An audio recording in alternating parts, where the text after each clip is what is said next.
En este panel nuestros invitados intentarán responder nuestras preguntas. Para ello, el doctor Treré, basándose...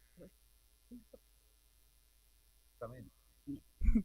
El doctor Terrere, basándose en un recorrido conceptual a través de varias escuelas de pensamiento, reflexionará sobre los principales desafíos a los que se enfrentan los medios ciudadanos en el escenario mediático contemporáneo y propondrá algunas tensiones comunicacionales híbridas que pueden guiarnos en mapear el complejo territorio que habitan las resistencias digitales y los medios ciudadanos. Para ello tenemos como para los comentarios al profesor Eduardo Villanueva, que lo hará mediante una videograbación, y a nuestro invitado Marcos Cifuentes. Entonces, iniciaré presentando a nuestros invitados el día de hoy. Tenemos acá a mi lado izquierdo al profesor Emiliano Treré. Él ha sido investigador principal y co-investigador de proyectos financiados por el Ministerio de Educación italiano, el Gobierno Federal mexicano, la Unión Europea y el Consejo de Investigación en Ciencias Sociales de Canadá. Además, es cofundador de la red Big Data from the South, cuyo objetivo es comprender e interrogar las diversas prácticas tecnoculturales que subvierten las narrativas dominantes de la dataficación, así como son teorizadas y narradas por el norte global. Actualmente trabaja en el Data Justice Lab, basado en la School of Journalism, Media and Culture de la Cardiff University, en varios proyectos que exploran la relación entre la dataficación y la justicia social. A lo largo de su carrera ha sido investigador y profesor visitante en las siguientes universidades: Dartmouth College and Denver University en los Estados Unidos, la Universidad Complutense de Madrid en España, la Universidad de Erfurt en Alemania, la Universidad del Norte y Uniminuto en Colombia y Lakehead University en Canadá. Además, ha trabajado como periodista, fotógrafo y traductor para varias revistas y periódicos y como consultor en temas de comunicación multimedia para el cambio social en el Instituto de Estudios sobre América Latina y África en Madrid y la comarca de Bages en Manresa, Cataluña. Asimismo, haré la reseña del profesor Eduardo Villanueva, que es doctor en Ciencia Política y Gobierno, magíster en Comunicaciones y licenciado en Bibliotecología y Ciencias de la Información, en todos los casos por la Pontificia Universidad Católica del Perú, nuestro centro de estudios. Es investigador además en temas de comunicación y tecnología desde los años 90, ha sido asesor en el Viceministerio de Comunicaciones en el 2002, es coordinador del Grupo de Trabajo 18, Comunicación, Tecnología y Desarrollo de la Asociación Latinoamericana de Investigadores en Comunicación. El profesor Villanueva tiene interés en la relación entre sociedad, comunicación y medios digitales, con énfasis en su aplicación para el desarrollo y en políticas públicas para estos fines. Además, es autor principal de numerosos libros y artículos sobre tecnologías de información y comunicación y medios digitales, y ha participado en varios congresos y seminarios como ponente en temas de comunicación y tecnología. Asimismo, como ya sabrán, es docente en nuestro departamento de comunicaciones desde el año 2003. Tiene a cargo los cursos de comunicación y medios digitales en nuestra facultad, comunicación social e investigación académica en estudios generales, letras. Finalmente, tenemos aquí también presente a Marcos Cifuentes, egresado de la especialidad de periodismo de nuestra querida facultad. Es, como ustedes sabrán, creador del Útero de Marita, un blog pionero en cuanto a producción periodística peruana en Internet, y además lanzó Útero TV, una plataforma de reportajes en videos a través de YouTube.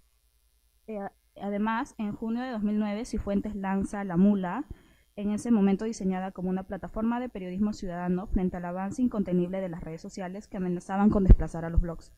Ese mismo año, Cifuentes es nombrado el periodista peruano más influyente de Internet por la encuesta de poder de la revista Semana Económica, título que mantiene, me dicen, hasta las encuestas del año 2016. A finales del 2014, Cifuentes relanza su blog, ahora llamado simplemente utero.be. Ha sido editor de publicaciones del Instituto Prensa y Sociedad del Perú, IPIS, y conductor del programa de televisión En Contacto con Marcos Cifuentes. Desde agosto del 2015 es consultor, además de las publicaciones de la Red Científica Peruana, y actualmente tiene una columna dominical en el diario La República. Entonces, ya habiendo presentado a nuestros invitados, les voy a explicar un poquito la dinámica de este panel. En un principio, el profesor Treré va a tener 30 minutos en los que va a exponer un poco sus ideas sobre el tema de resistencias digitales y medios ciudadanos. Luego apreciaremos un poco sobre la intervención del profesor Villanueva y finalmente con los comentarios del del nuestro invitado Marcos Cifuentes. La palabra. Muchísimas gracias. Hoy voy un poco más suelto, sin 2000 slides y PowerPoint, pero bueno, tengo muchos y si hay necesidad puedo absolutamente intervenir y tener todo lo que todo lo que haga falta. Muchas gracias por, otra vez, reitero mi agradecimiento por estar aquí. A la decana y a los otros profesores han sido días intensos y muy, muy enriquecedores. Esta es la última charla, me parece que se conecta muy bien con los temas que hemos estado viendo estos días. Todo está enlazado claramente. Ayer dataficación, el día antes activismo digital y hoy más enfocado a así llamados medios alternativos, ciudadanos, comunitarios, etcétera, etcétera. Me hizo gracia un poco leer las preguntas que yo mismo planteé, que son preguntas extremadamente ambiciosas, ¿no? Pero cuando escribes el abstract, yo creo que soy un grande en escribir abstract, un poco menos en escribir artículos, ya luego bajo, ¿no? Pero la ambición cuando escribes un resumen es fantástica. Tienes que condensar todo en 200 o 300 palabras y qué grandes preguntas tienes para la humanidad, pero luego ya en escribir tus 8.000 palabras, 7.000 palabras, ya luego la realidad es como, ¿no? Irrumpe en la escena y dices, ok, bueno, hay solamente, hasta aquí llego, ¿no? Pero el abstract es es como el resumen, es gran poderosa, es como la diferencia entre una novela y un cuento breve, ¿no? A nivel de ambiciones. Pero vamos a poder, yo creo que algo interesante vamos a poder sacar. Lo que decía, quiero empezar un poco a nivel conceptual, porque como tengo aquí el compañero que puede en cambio investigar más en lo que es y dar, digamos, un testimonio más concreto sobre experiencias manos a la obra, digamos, voy a hacer un poco el trabajo del profesor de mapear un poco el debate sobre medios alternativos y resistencias digitales. Un poco que no puede no empezar sino, creo, por el debate conceptual básico que está a la base del ámbito de estudios, que es la extrema fragmentación del conceptual terminológica del campo. ¿De qué hablamos cuando hablamos de medios alternativos, ciudadanos, comunitarios, contrahegemónicos? Y podría seguir durante 2 tardes solamente con las etiquetas que se han usado para describir este campo multiforme de estudios. Es interesante también ver cómo son las posturas acerca de la necesidad que hay en el campo de definirse o menos, ¿no? Por un lado tenemos posturas un poco más dogmáticas, en plan, si no se hace algo para aclarar terminológicamente de qué estamos hablando, cuando hablamos de medios alternativos, ciudadanos o comunitarios, el campo no va a poder, por lo menos conceptualmente, avanzar porque seguimos sin entendernos cuando hablamos los unos con los otros, ¿no? Es como, qué confusión conceptual, ¿no? Recién Hadel hablaba de niebla terminológica acerca de esto, ¿no? Por otro lado, tenemos posturas como Gumucio, ¿no? Dagron, que dice llámame impuro, en el sentido de, este tipo de especificación extrema, esta aclaración terminológica, ¿a quién beneficia? Igual muchos que escriben libros en Occidente, que en Western Anglo-Saxon conceptualization de esto, que quieren aclarar este campo de estudio porque quieren encerrarlo en cajas, porque quieren básicamente matar su potencial liberador, también emancipador, que se basa también en ser impuro y en ser difícil de contener, difícil de etiquetar finalmente, sobre todo según las cajas y con las herramientas del pensamiento más tradicional, crítico, europeo en este sentido. ¿Dónde está la verdad? Es difícil, quizás en el medio, en el sentido, yo empecé pensando, sobre todo cuando estaba escribiendo la tesis de doctorado, que quizás habría que especificar más de lo que estamos hablando, pero metiéndome a nivel empírico, con trabajo de campo en México, en Colombia y en otros casos, pues he visto una realidad que cada vez más estoy cerca de una visión impura como la de Gumucio, en el sentido que hasta cierto punto nuestras categorías impuestas desde abajo pueden limitar una realidad multiforme a nivel comunicativo que no se deja encerrar en estos silos conceptuales tan fácilmente, por lo menos. Una cosa es cierta, se ha ido aglutinando acerca de esta comunicación, la antes llamada comunicación para el desarrollo, ahora más bien comunicación para el cambio social, por todos los problemas que el término desarrollo sigue teniendo y ha tenido antes, y los nuevos problemas que cambio social tiene, porque se ha sustituido una etiqueta por otra. Y ahora veo que incluso Clemencia Rodríguez en los últimos trabajos siempre integra su término, que es medios ciudadanos, con los otros para entender, estamos hablando de este campo. Entonces, dice 4 retos en uno de sus últimos trabajos en el campo de los medios alternativos, radicales y ciudadanos. Así. Radicales, me lo había olvidado, claro, que es el término que utiliza John Downing, por ejemplo. Para intentar decir, de esto estoy hablando, pero es algo no claro, alrededor de la comunicación para el cambio social. Esto para no aclarar absolutamente nada, esta introducción mía, pero por lo menos sitúa dentro de este magma conceptual y a nivel de posturas diferentes y a nivel de debate que sigue vigente. Entonces, que estemos a un lado o al otro impuro o menos, o como Fuchs, que es extremadamente dogmático y dice que hasta que no se aclare, claro, es un austríaco muy teórico, hasta que no se aclaren cada vez las etiquetas de forma súper precisa y específica, eso no avanza. Bueno, vamos a ver, me encantaría saber dónde ustedes se sitúan dentro de este debate conceptual. Esto para empezar.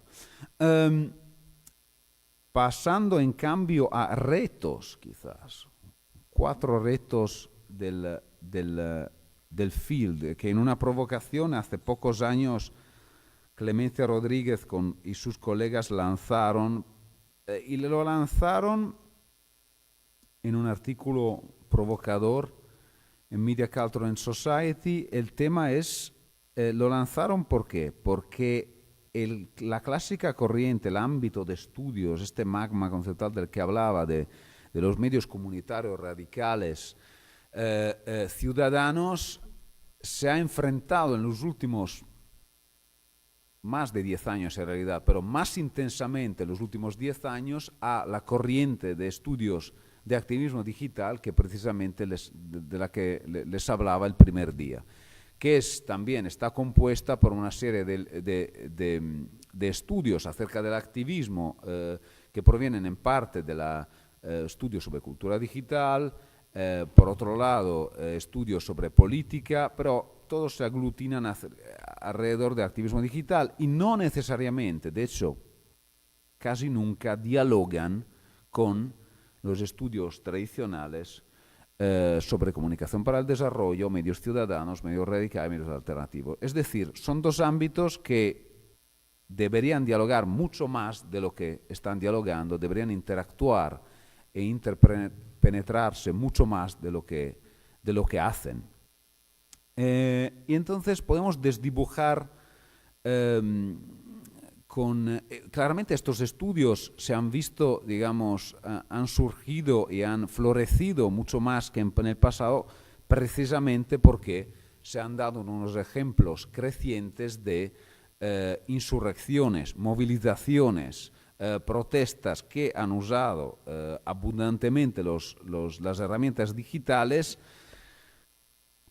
como antes no pasaba en tan corto plazo de tiempo. Y entonces estamos frente a problemáticas conceptuales de abordar, como les comentaba el primer día sobre todo, pero también estamos el mismo ámbito de estudios de medios ciudadanos, radicales y alternativos se ve enfrentado a nuevos retos, tanto conceptuales como epistemológicos, como metodológicos, etcétera, etcétera, y en una necesidad de diálogo con estos nuevos ámbitos de estudio que muchas veces tienen una amnesia histórica y no dialogan para nada con el largo recorrido de los estudios sobre comunicación para el desarrollo.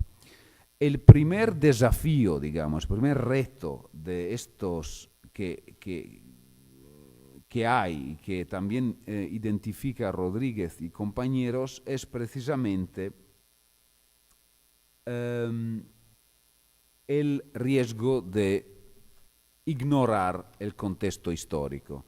De esto hablamos también el primer día, en el sentido de y este es un riesgo que, digamos, de los estudios más bien sobre el activismo digital, muchas veces desarraigados completamente de estudios sobre medios alternativos, ignoran completamente continuidades con una historia larga y extremadamente interesante y con antiguos medios como las radios comunitarias, por ejemplo, o todos los estudios sobre el videoactivismo, que no es absolutamente nada que nace claramente con YouTube o con las plataformas de contenidos generados por los usuarios, o podría continuar. Entonces, este riesgo, ¿no?, de etiquetar estas revoluciones, como veíamos el otro día, como Facebook Revolution, tiene en sí la problemática principal de ignorar completamente las raíces de estos tipos de estudios y el hecho que al final se trata de continuidades con el pasado, rupturas también, pero que hay una larga línea tanto de estudios y también de ejemplos a lo que podemos mirar para aprender. Pero claramente en esas etiquetas, en esos tipos de también simplificaciones, ¿no?, simplismo digital, perdemos muchos matices y perdemos otra cosa, el hecho que todos los que hemos trabajado en varios contextos sobre medios alternativos, medios y estas hibridaciones con los medios digitales, sabemos que cada contexto es extremadamente específico, cada contexto es extremadamente nos da unos retos y unos desafíos extremadamente ricos, pero extremadamente situados, que es un poco la grandeza de estos tipos de medios, pero también nos reta cada vez más a entender las necesidades de las poblaciones locales, de los activistas, tanto urbano como no urbano, pero el contexto es fundamental. A mí, yo creo que, siempre digo que antes de entender el contexto mexicano, antes de empezar un proyecto de verdad, tardé por lo menos 2 años y medio en entender what's going on, ¿no? ¿Qué está pasando, ¿no?, a nivel político, social, en los contextos, y tampoco a nivel de México, todo México, a nivel de lo que yo quería estudiar, para situarme como investigador dentro de un contexto ajeno, ¿no?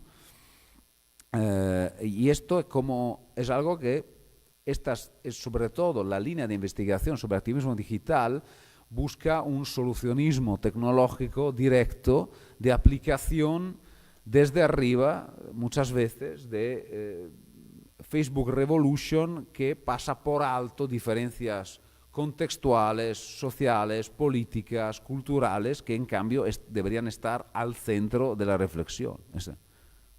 Esto, entonces, el primer reto, el primer desafío, no ir más allá de el primer riesgo también, ¿no?, que plantea este diálogo entre activismo digital y medios alternativos. El segundo riesgo es y eso también lo hemos hablado estos días, ha surgido, ha emergido, digamos, aflorado muchas veces en las discusiones, y es el hecho de ignorar la economía política de las plataformas. Y creo que esto es fundamental y era a lo que me refería con la falacia de la alternatividad, ¿no? Esto, en cambio, creo que sea más un problema a nivel conceptual por parte de los medios, de las reflexiones de los medios alternativos. Esta equivalencia medio alternativo, medio digital, que un poco ha plagado, sobre todo las primeras reflexiones del 2000 y algo, y que ve una equivalencia casi mágica entre en este caso, entre redes sociales y medios alternativos. Ahora, la economía política es inseparable de las reflexiones acerca de estos medios. Y es inseparable porque nunca como ahora las redes sociales han demostrado la forma en que las corporaciones pueden, digamos, insinuarse en nuestra vida, monitorizarnos, vigilarnos, etcétera, etcétera. Y esto tiene consecuencias brutales y súper importantes para el trabajo que tenemos que hacer con esas redes, cualquier tipo de trabajo, y la manera en que las integramos y las apropiamos en nuestras vidas y en nuestras actividades de activismo ciudadano y etcétera. Con eso no quiero decir caer en el otro polo del que hablaba el otro día, que es demonizarlas completamente, ¿no? Pero tanto cuando las estudiamos, cuando las estamos usando para activismo, tenemos que ser conscientes de este tipo de trade-off, ¿no? Tenemos que ser conscientes de este pacto con el diablo, decía Fuchs. ¿En qué contexto la vamos a usar y para qué? Y los beneficios van a ser más a nivel de visibilidad, porque la visibilidad finalmente es la moneda con la que estamos jugando. Conviene, es necesario, otra vez, esto es muy contextual, pero eso no quiere decir que no tengamos que mirarlo desde una economía política de la comunicación. Nunca fue tan urgente. Lo era antes y lo sigue siendo con los medios convencionales y los oligopolios, etcétera, pero también lo es cada vez más con plataformas digitales. Sobre todo porque el activismo ha cambiado mucho. Les enseñaba el otro día los ciclos de movilización 90s y las prácticas como evolucionan a nivel tanto sociotécnico, se podría decir, tanto la práctica, tanto la tecnología.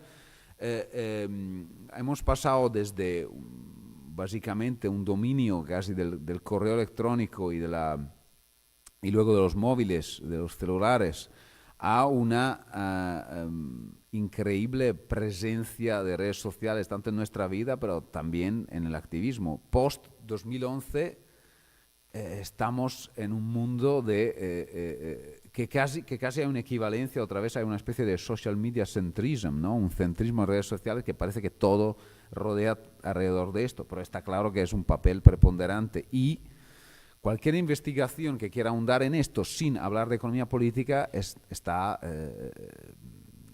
irremediablemente gafada, o sea, es algo que se tiene que problematizar, aunque no esté en el centro de la investigación, porque las interacciones, las apropiaciones que vas a ver y las negociaciones de los activistas con esas plataformas y su economía política son algo que tiene que preocuparnos tanto como investigadores como como comunicadores alternativos, digamos. Entonces, llevar otra vez la economía política al centro para evitar este riesgo. El tercer riesgo, utilizar definiciones simplistas de la comunicación. Y esto se conecta a la falacia que discutía el otro día del descuido de la identidad colectiva y del funcionalismo. Evidente sobre todo en enfoques obsesionados con minería de Big Data sin utilizar en cambio, sin reflexionar a nivel conceptual con las conexiones, tanto con la comunicación para el cambio social, pero también con la teoría de movimientos sociales. Yo he leído miles no, pero decenas de trabajos sobre activismo digital que hablan de movimientos o de colectivos que no hacen ninguna referencia a ninguna teoría sobre movimientos sociales, o sea, pasan por completo esto y no hacen ninguna referencia a la comunicación para el cambio social y los medios alternativos, o sea, pasan, o sea, es como una nueva era, no necesito esas herramientas. Y eso conlleva que muchas veces la idea de comunicación que está a la base prescinde completamente de la comunicación en todos sus diferentes sentidos como constructora de identidades, comunicación como comunicación en los propios términos de las personas, comunicación ligada a la agencia de la gente, comunicación en la construcción de ciudadanía, etcétera, etcétera, etcétera. O sea, toda la riqueza increíble que sobre todo la comunicología latina ha brindado a la investigación en comunicación está completamente ignorada. La comunicación es esencialmente organización. La comunicación es esencialmente llevar personas a organizarnos, igual bajar a la calle o no, y ya, ¿no? Que es claramente la influencia norteamericana de funcionalismo más duro y de movilización de recursos que se repropone en la teoría de acción conectiva, como les comentaba el primer día. Y que es un riesgo porque, sinceramente, volvemos atrás. O sea, es una ola otra vez que mata, que borra de una vez todo lo que hemos conseguido, sobre todo a nivel conceptual, con las lecciones de los medios alternativos en las últimas décadas, en los últimos 50 años, y sobre todo el descuido del hecho, o sea, este simplismo de presentismo tecnológico del que hablaba el otro día, que nos hace ver cómo todo cool, nuevo, el Instagram es ahora, mañana será el no sé qué gram y tal. Parezco un viejo cuando hablo de estas cosas, ¿no? Ahora es el Instagram. No es que no sea importante, pero todo el entramado de medios, todo lo que sigue de radio comunitaria y cómo se actualizan, esa hibridación de la que hablaba yo y de la que hablaba en la introducción, se pierde. Que para mí es lo más interesante, se pierde precisamente cómo se reconfigura un medio y se borra eso y se mira solamente al ejemplo que tenemos chiquito allí, solamente porque tenemos que investigar lo nuevo, lo cool, decía, ¿no? Lo sexy, a nivel tecnológico, y en cambio, ¿cómo se reconfigura o no una radio comunitaria? ¿Cómo se reconfigura o no un periódico local gracias a estos tipos de hibridaciones con nuevas tecnologías, con redes o con otra tecnología que no estoy ni siquiera tomando en cuenta? Pero esto me parece lo importante. ¿Qué retos les da a nivel organizativo, a nivel de coordinación entre ellos, a nivel identitario? No, ahí se borra y entonces estas definiciones simplistas de comunicación creo que son una amenaza brutal en el campo y también claramente un intento de minimizar totalmente el aporte de literatura non anglo en que no se lee. De todas formas, no se lee de todas formas porque se publican en 3 o 4 revistas punteras que les da completamente igual. Tengo varios ejemplos de esto. Una vez mandé un artículo sobre México a Media Culture and Society, no, por decir algo, o sea, igual me van a poner a parir, pero y dice que en el caso de México necesitarías por lo menos 1 o 2 páginas más para explicar el contexto. Había mandado a la misma revista hace un año el mismo sobre Estados Unidos y ahí no hay que explicar ningún contexto. Eso es automático, es como, porque eso es el mundo. Como Estados Unidos, cuando haces un estudio comparado sobre USA y UK, es el mundo. Pero si haces un estudio comparado sobre México y tal, es como, esto es un poco parcial, no sé si la gente está... Dios mío, México es un país de 120 millones de habitantes, el más grande país hispanohablante del mundo, que tiene un mercado brutal. Además, tengo que explicar exactamente todo, pero cuando hablo de Estados Unidos la gente lo sabe. ¿La gente quién? O sea, es que no sé. Pero como están completamente distorsionadas, es una visión de así, pues también, otra vez, la economía política de la academia también tiene un poder en lo que escogemos como campo, como casos de estudio, en lo que filtramos, etcétera, etcétera. No hace falta que vaya más allá. Y esto tiene consecuencias conceptuales y tiene consecuencias sobre cómo vemos las cosas, ¿no? Etcétera, etcétera. De todas formas, voy a publicar sobre Media Culture Society un artículo ahora sobre España y US, pero claro, tuve que poner el ejemplo de Estados Unidos, madre mía. ¿Cómo es el sesgo? Y lo que tenemos que hacer para, ¿no? Los compromisos y las negociaciones. En fin, cuarto riesgo, cuarto challenge, cuarto desafío. Y aquí sí, claro que Clemencia es bastante más cañera en el sentido que dice, estoy harta de leer, y eso lo hemos dicho ya, artículos y estudios y visiones que pierden completamente de vista el campo y reinventan la rueda, dice, reinventing the wheel continuamente. Y cita unos estudios donde, como decía antes, no hay ningún lazo, ninguna referencia al campo de la, multiforme de la comunicación para el cambio social, como si de repente, cada vez que encuentro un utilizo de vídeo participativo o de dinámica de metodología de acción participativa, pues sea algo nuevo, novedoso. ¡Ah, Dios mío! ¿No? Entonces hay un presentismo tecnológico a nivel conceptual, también lo hay a nivel metodológico. y es grave. Entonces, do not reinvent the wheel, no reinventen la rueda, porque esto es problemático y quiere decir, haz tu trabajo, mira lo que hay y luego vuelve e igual podemos hablar de esto. Esto es como cuarto desafío que se conecta a lo que hemos visto ya. Y en la parte final quería reflexionar, en cambio, sobre esas hibridaciones, ¿no? Hemos visto si es interesante reflexionar sobre esas hibridaciones. ¿Cuáles son estas hibridaciones? No logré hablar de esto en la primera charla.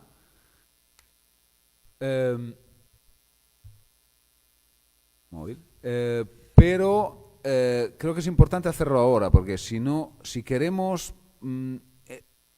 aparte, llamar el sistema híbrido, no es solamente Chadwick que habla del sistema híbrido en su libro de 2017, pero sino que claramente hay una larga historia de hibridaciones entre la cultura popular, los medios, en la comunicación latina, de lo que no tengo que hablar ahora.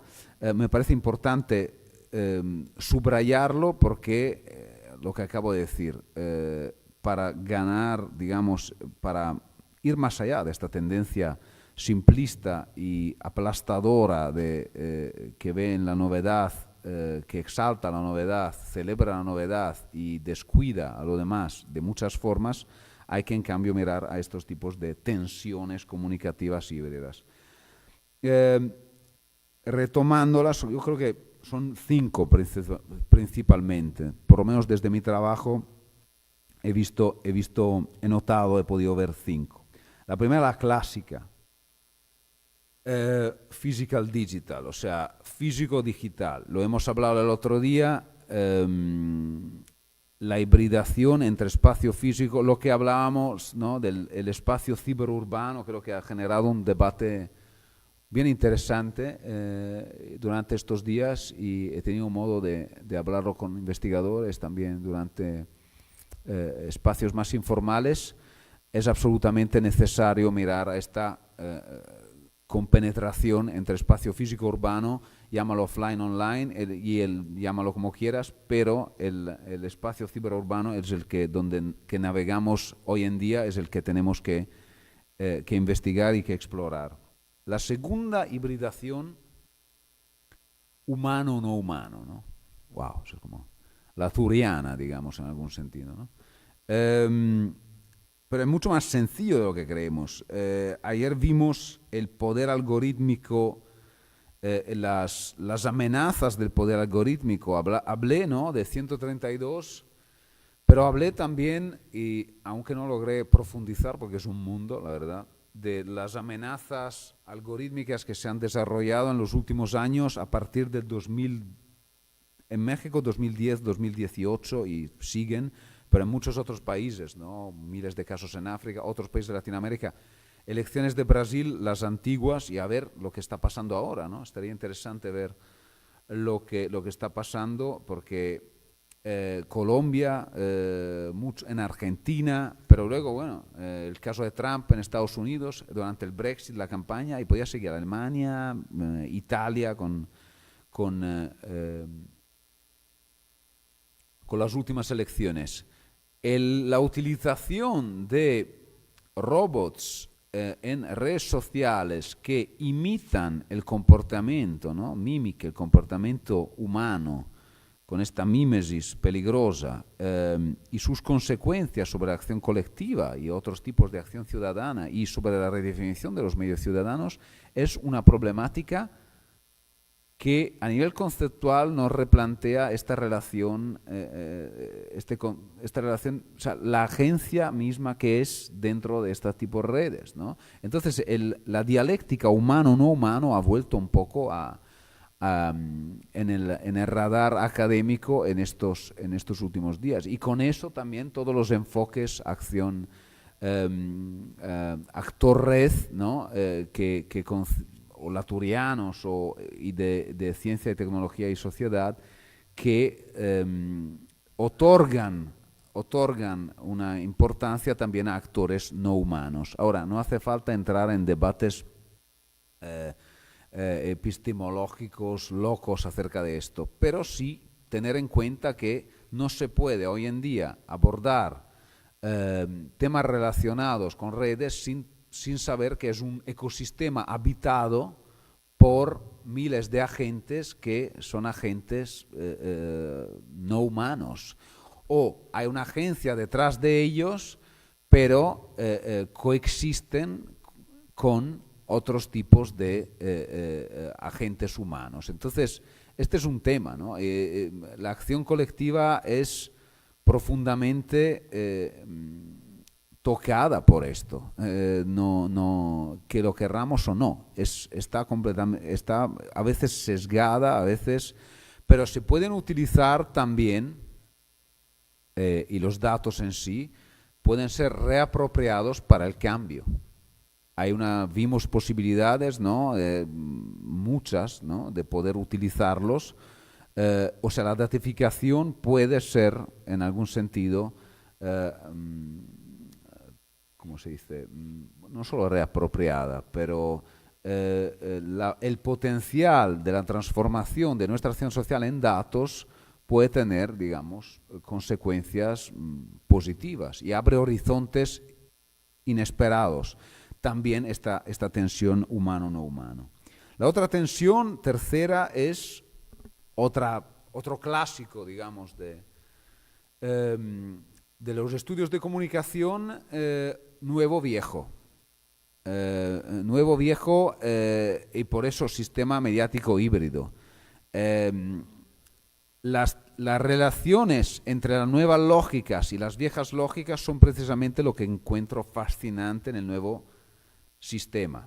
Y a veces, en lugar de ser aislado, estos medios alternativos precisamente son los que buscan, interactúan, coexisten, luchan en el dominio, ¿no? De la atención y de la agenda con los medios tradicionales. Pero los medios tradicionales retoman, reincorporan, comentan, destrozan, todo lo que queráis, en esta coexistencia conflictiva a los otros medios. Entonces, concebir esto como un sistema muy complejo de interacciones, de conflictos, de líos, de nuevos desafíos, etcétera, etcétera, y no como dos universos paralelos, ¿no? Viejo y nuevo. Y lo nuevo es lo emergente, y muchas veces lo nuevo era nuevo hace 10 años y ahora no es. Nuevo también es un floating signifier, ¿no? Un significante vacío que se va llenando de la novedad según la época y la era. Entonces, es más bien un sistema híbrido cambiante, emergente y que se transforma cada vez. Cuarta tensión, interno-externo. Y en eso quiero decir que se conecta a la falacia de la visibilidad que vimos el otro día en la charla, en la primera ponencia. No tenemos que olvidar que hay una parte de comunicación, hay esto de las redes que pasa y que podemos ver y que estamos rastreando y que estamos mirando, etcétera, etcétera, pero que hay un mundo subterráneo de interacciones internas, tanto en grupos como en herramientas de comunicación en WhatsApp, en Telegram, de llamadas, de conexiones y tal, y en eso inserto también conexiones cara a cara y etcétera, que es un mundo que tiene un impacto y que interactúa con el otro. Es difícil separar interno y externo, pero para que se hagan una idea es algo que si lo ignoramos, estamos ignorando una parte fundamental de la comunicación en medios, en movimientos, etcétera, etcétera, en colectivos, que en cambio sigue teniendo una importancia vital. Y claramente, otra vez, hay una hibridación entre interno y externo continua. Tanto que a veces, sobre todo las redes, hacen muy difícil saber si estamos en una comunicación hacia el exterior o claramente porque mezclan la diferencia público-privado de una forma brutal, de una forma peligrosa y de una forma que nos da a todos comunicadores y también a usuarios diarios, nos propone desafíos, digamos, importantes. Entonces, esta dinámica. La última hibridación, que la hemos tocado ya en realidad, corporate alternative, o sea, que es esta tensión continua entre definir un medio alternativo o no, que es un poco una obsesión también de la literatura, ¿es alternativo o no? Aquí la sugerencia de siempre es mirarlo de forma multidimensional, o sea, un medio no es alternativo por sí, la alternatividad de algo, y creo que también vino en las discusiones estos días, es algo que se puede medir solo a través de investigaciones matizadas y multidimensionales. Estamos hablando de contenidos que están vehiculados por la plataforma. Estamos hablando de cómo se organiza un medio, cómo se coordina un medio y cómo está financiado un medio. ¿De qué niveles estamos hablando para medir este tipo de alternatividad? Entonces, esta tensión nos habla de un universo multiforme donde las redes están, pero dentro de un entramado más complejo y no se puede jugar un medio así como etiquetarlo de forma sencilla, nada más está aquí, está allá, y sobre todo porque las manifestaciones que un medio hoy en día tiene son múltiples. Cómo se sitúa y cómo va negociando este tipo de... Yo creo que eso, la alternatividad es cada vez más negociada de alguna forma. Entonces, pero la invitación sería apliquen y apliquemos una mirada multidimensional porque es la única que puede un poco capturar esta complejidad, sino histórica y multidimensional, si no perdemos mucho de esta híbrida, es más, híbrida, multidimensional e histórica, siempre tres, ¿sabes? Que me gusta, si no son tres, no, dos es poco, cuatro es mucho, tres es perfecto, ¿no? La retórica romana es lo que enseña, el tertium, el tricolon, de hecho, ¿no? Es verdad. Entonces, multidimensional, híbrida e histórica como mirada. Y con esto concluyo para dar un poco de comida para el pensamiento y espero, ¿se dice comida? ¿Es food for thought? Al final no sé. Comida para el pensamiento suena mal. Food for thought suena un poco más cool, pero para el debate de hoy y gracias. ¿Qué tal? Ya. Muchas gracias, profesor Trerré. Recuerden que este es un panel un poquito diferente, entonces si alguno desea ahora hacer un comentario, alguna pregunta, la puede hacer. Algo que pueda generar quizás el diálogo aquí con el profesor Ali. Sí. Ahí, por allá.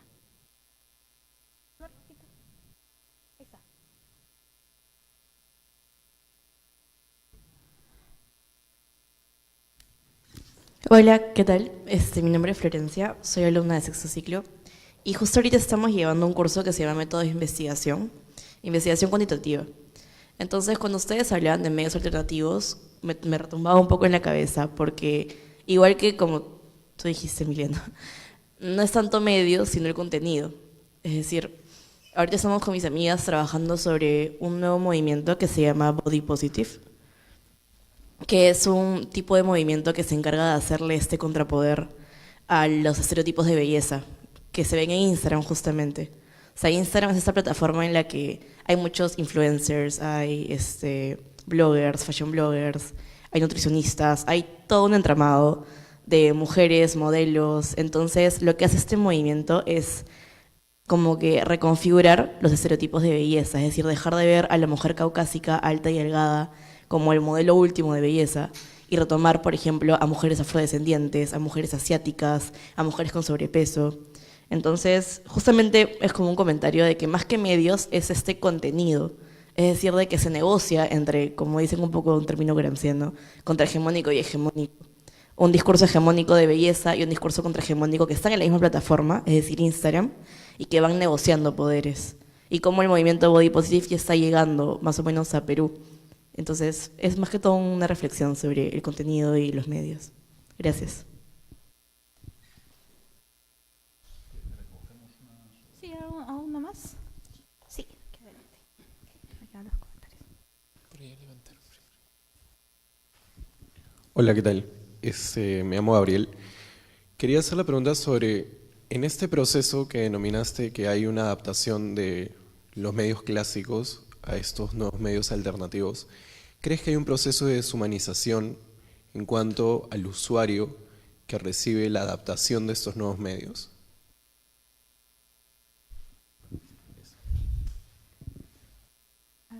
Sí, Y el video. Hola, me llamo Paula y a mí me gustaría, me gustaría que aclares por favor el cuarto reto que mencionaste. No me queda claro a qué te referías con la expresión de no reinventar la rueda.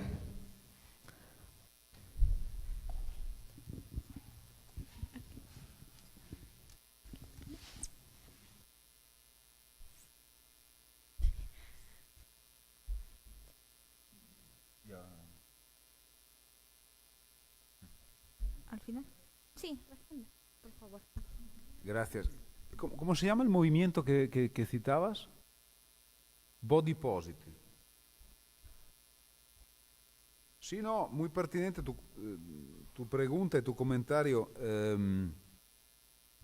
Tengo a varios estudiantes que están trabajando con el Me Too y ahí se mezcla también el debate sobre cuánto la celebridad puede... ¿no? Es que es algo, es un arma de doble filo, porque por un lado, en ese caso, las celebridades han logrado situar en la agenda un tema, pero otros argumentan que están invisibilizando mujeres que no tienen ese tipo de poder mediático, ¿no? Entonces, aquí se ve siempre esta tensión, ¿no?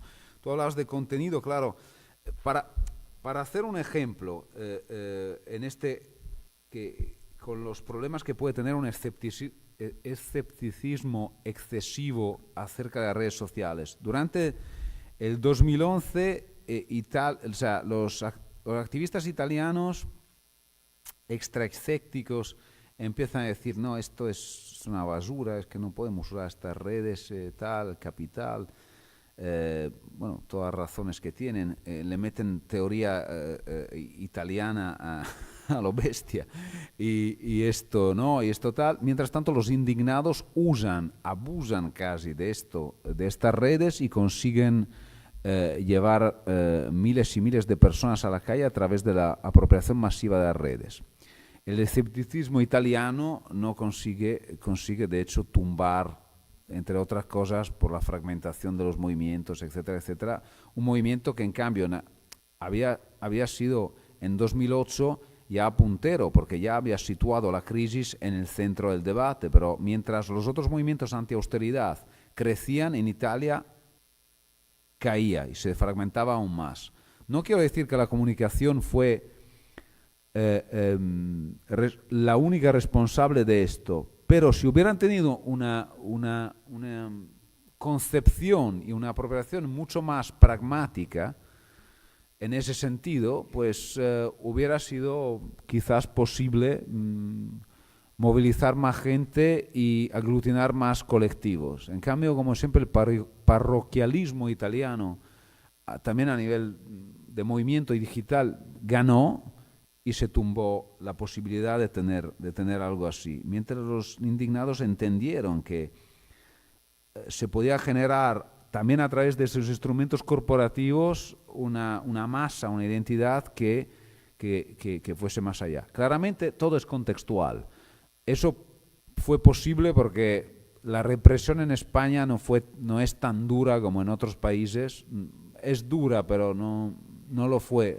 Es dura, o sea, no es nada de rositas, pero no fue. Y sobre todo el contexto pudo, porque siempre hay una estructura de oportunidades que abre o no a nivel político las posibilidades donde los movimientos puedan o no actuar, ¿no? Y lo que dices tú, yo desde que estudio estos movimientos me he vuelto cada vez más pragmático en este sentido. Si es que pueden difundir un contenido de ese tipo sin perder, ¿no?, los valores y las prioridades que en este caso el body positive tiene, ¿por qué no? Depende cómo y tal, las lógicas siempre son, digamos, impuras en este sentido. Entonces, si no pierde su alma, digamos, en este sentido, ¿por qué no utilizar en un determinado temporada esto para viralizar, para visibilizar, etcétera, etcétera, ¿no? En este caso no sería una cuestión de medio que organizado a nivel con la financiación más pura, un medio alternativo, pero el contenido crítico seguiría fluyendo y en este caso podría tener un impacto, etcétera, etcétera. Entonces esto para debatir y comentar tu primera pregunta. La segunda es cuestión de deshumanización. O sea, en el sentido que podría deshumanizar el usuario la relación con las redes. O sea, pero, a ver, ¿podrías un poco más detallar esto? Deshumanizarlo en el sentido de llevarlo más al polo de la máquina, ¿no?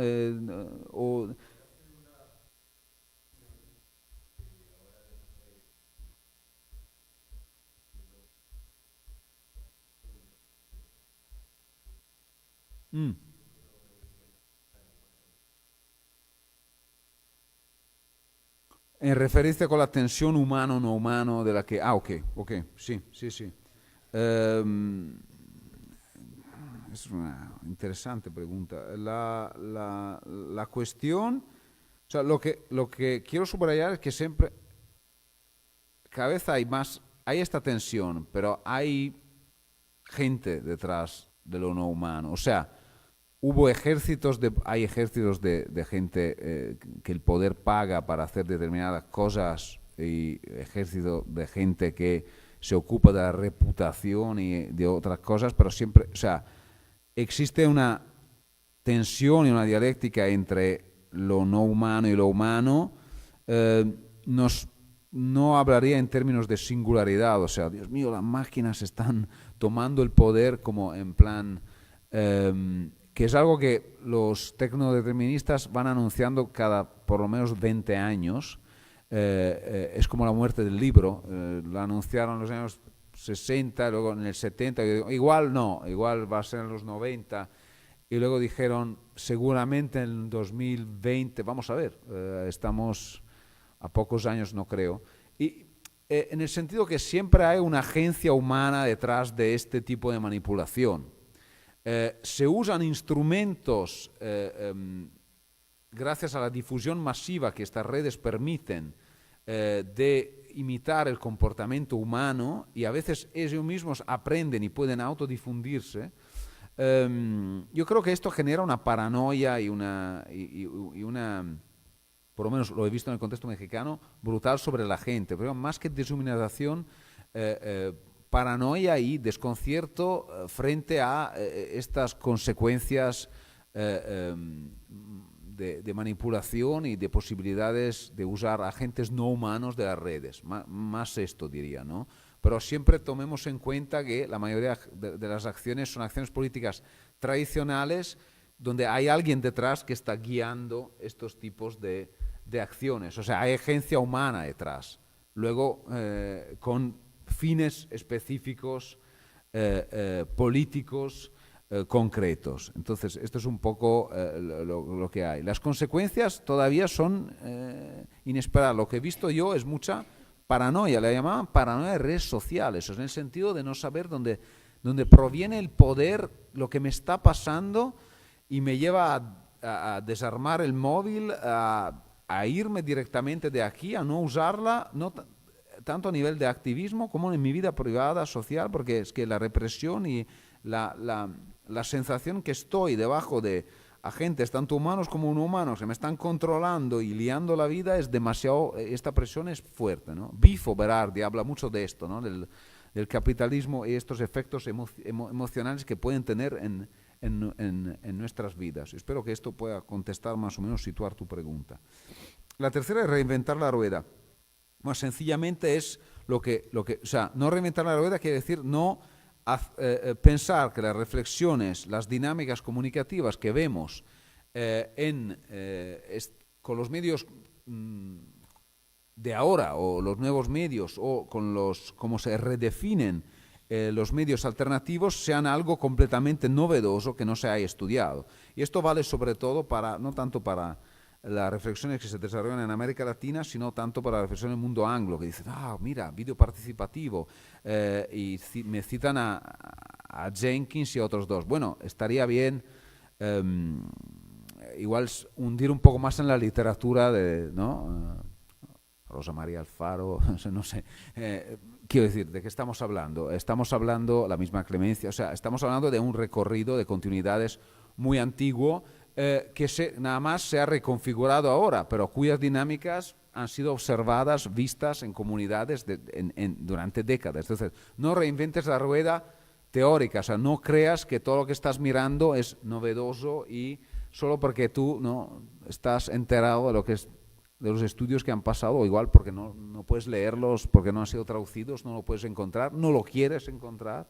Con eso se refiere, con una punta de provocación, claramente, Clemencia, pero que también es necesaria, ¿no? Entonces se conectaba un poco con el primero de los desafíos, que es no descuides al contexto histórico, pero eso de otra forma, pero no descuides el contexto de estudios y los estudios que se han hecho de forma así, ingenua, y a veces no tanto ingenua, pero simplemente porque igual va a colar, porque nadie se va a dar cuenta, sobre todo si tus revisores o críticos tampoco tienen ni idea que se han hecho investigaciones acerca de eso muy antes de lo digital de los últimos 10 años o 20 años. Esto era un poco lo que se entendía con reinventar la rueda.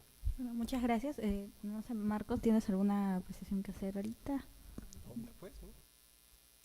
Ya, entonces, me parece que pasamos ahora al video del profesor Villanueva. Sí.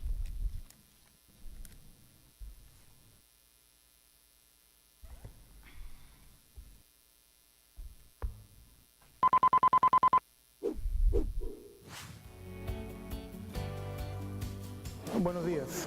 Es un gusto, es un placer estar aquí siquiera a la distancia.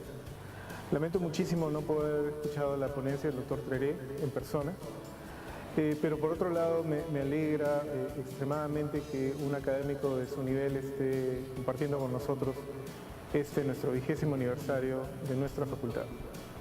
Y agradezco a nuestra decana, la doctora Celia Rubina, por su invitación para esta participación remota, por así decirlo, que estoy compartiendo con ustedes ahora.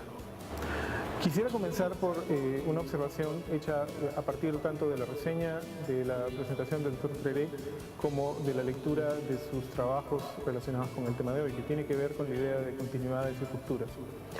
Me parece sumamente importante reconocer que en este sistema mediático híbrido, sistema de comunicación híbrido, tenemos una realidad en donde hay muchas continuidades que no pueden dejar de considerarse a la hora de estudiar nuestras posibilidades de comunicación. En particular, la existencia tanto a nivel social como político de dimensiones de contienda y de protesta que no son nuevas, al mismo tiempo que emergen nuevos actores políticos y nuevas formas de hacer política y de contender en el espacio político que tienen que ser rescatadas. Esa diversidad no solo se expresa en la política, dicho sea de paso, sino también en el consumo mediático en general. Y esa es una cuestión que creo que es importante no perder de vista. Nuestra capacidad de consumo mediático ahora también está hibridizada por la abundancia de medios y la subsistencia de mecanismos de producción y distribución que se parecen mucho a los que existían antes. No podemos ignorar el hecho que aun cuando nuestro consumo mediático es distinto y sumamente distinto además a lo que era hace un tiempo, en la actualidad tenemos sistemas de producción cada vez más concentrados y sistemas de distribución cada vez más concentrados, lo que nos recuerdan que el capitalismo mediático, por llamarlo así, sigue incólume y que los medios ciudadanos siguen dependiendo de concesiones o de alternativas creadas al interior del sistema mediático general. Si antes una radio comunitaria quería llegar más allá del espacio inmediato y requería para eso acceso al espectro, ahora un medio ciudadano requiere plataformas digitales que no están necesariamente bajo su control. ¿Esto qué significa? La necesidad constante y agresiva de reinventar lo que entendemos por medio ciudadano. La cuestión de la esfera mediática nos lleva también a la idea de una esfera pública, es decir, seguimos teniendo espacios en donde se resuelve discursivamente muchos de nuestros conflictos y donde además se crean sentidos comunes que afectan en general nuestra relación con la comunicación. No solo lo político, insisto, sino también en otras dimensiones como lo cultural, el consumo en general. Esta esfera pública está obviamente influenciada de una manera distinta y esto creo que aparece claramente en los trabajos del doctor Treré, ¿no? Como un espacio de contienda, pero no de contienda política, sino de contienda discursiva, donde distintos actores tratan de encontrar la manera de imponerse en un discurso que muchas veces, en una discusión, perdón, que muchas veces parece ser profundamente atonal, donde los distintos actores no parecen tener intención de ponerse de acuerdo. Al mismo tiempo, la política, el consumo, el comercio siguen estando fundamentalmente delimitados por los Estados-nación. Vivimos en una esfera mediática globalizada, en una esfera pública con mucha influencia formal, informal, clandestina incluso, de actores externos a los países, al sistema político en donde ocurren las cosas, positiva y negativamente. Pero seguimos siendo ciudadanos de Estados-nación y seguimos estando sujetos a esa realidad política concreta. Como ciudadanos de un Estado-nación, el Perú en nuestro caso, tenemos una serie de limitaciones prácticas que van desde la calidad de nuestro sistema político hasta las rupturas y las fragmentaciones constantes de las que somos testigos todos los días. Esa realidad fragmentada afecta nuestra relación con esta esfera mediática globalizada, no global, globalizada. Y por lo tanto necesitamos ser conscientes que estudiar la realidad de la comunicación contemporánea no puede dejar de lado la dimensión del Estado-nación. La esfera mediática híbrida, sin duda, crea lo que ha sido llamado en algunos trabajos académicos como una estructura de oportunidades discursivas. ¿Qué quiere decir esto? Hay espacios en donde ciertos temas, ciertos issues no pueden ser puestos en preeminencia, pueden recibir saliencia, en el sentido de que tener un destaque mayor, de acuerdo a la coyuntura que ocurre. Esa saliencia sigue teniendo, digamos, un componente muy fuerte en la esfera mediática tradicional. La esfera mediática híbrida en la que vivimos, la esfera de comunicación híbrida en la que vivimos, nos permite fomentar o desarrollar nuestras estrategias para lograr saliencia, pero al mismo tiempo necesitamos que los medios masivos tradicionales y las estructuras algorítmicas de las plataformas de comunicación sean permeables a esa intención de comunicación. En otras palabras, tenemos que considerar qué tan adecuada es la tarea de los medios masivos para por lo menos difundir, recibir y difundir a nivel básico lo que nosotros queremos decir. Las controversias recientes, por ejemplo, con las leyes de limitación de acceso a la publicidad estatal, son un buen ejemplo. Se propagandizó la idea de que los medios digitales bastaban porque todo el mundo tiene internet. Aparte que no todo el mundo tiene internet en nuestro país, precisamente porque nuestra esfera de comunicación es híbrida, necesitamos seguir utilizando los medios masivos para crear oportunidades discursivas. Y eso también no es un asunto solamente político, es un asunto que afecta a todas las formas de comunicación. Necesitamos ser conscientes del rol que todavía juegan los medios masivos en este entorno y necesitamos también ser conscientes de cómo influenciar sobre los medios masivos a través de las capacidades integradas de los medios digitales. Y creo que las reflexiones que nos está planteando el doctor Treré son singularmente valiosas para desarrollar esta imaginación y estas estrategias. Para terminar, quiero mencionar rápidamente un aspecto más, que es que el estudio de esta esfera de comunicación híbrida requiere considerar también las propias prácticas de comunicación y en particular las prácticas asociadas al lenguaje de la comunicación. Creo que ese es un campo en el cual estamos todavía un poco lejanos del estado ideal en el que podríamos llegar, al que podríamos llegar. Creo que reconocer las particularidades retóricas de los nuevos códigos y de los nuevos lenguajes de comunicación que están emergiendo en la esfera mediática híbrida es importante. No lo digo solamente porque haya sido un tema de interés para mí, sino porque en general creo que necesitamos reconocer qué se puede decir y cómo se está diciendo en los medios digitales y cómo influye a su vez cuando lo hace en los medios más tradicionales. En algún momento he tratado de elaborar la idea, por ejemplo, de los medios sociales sobre todo, pero en general de los medios digitales como espacios dramatúrgicos.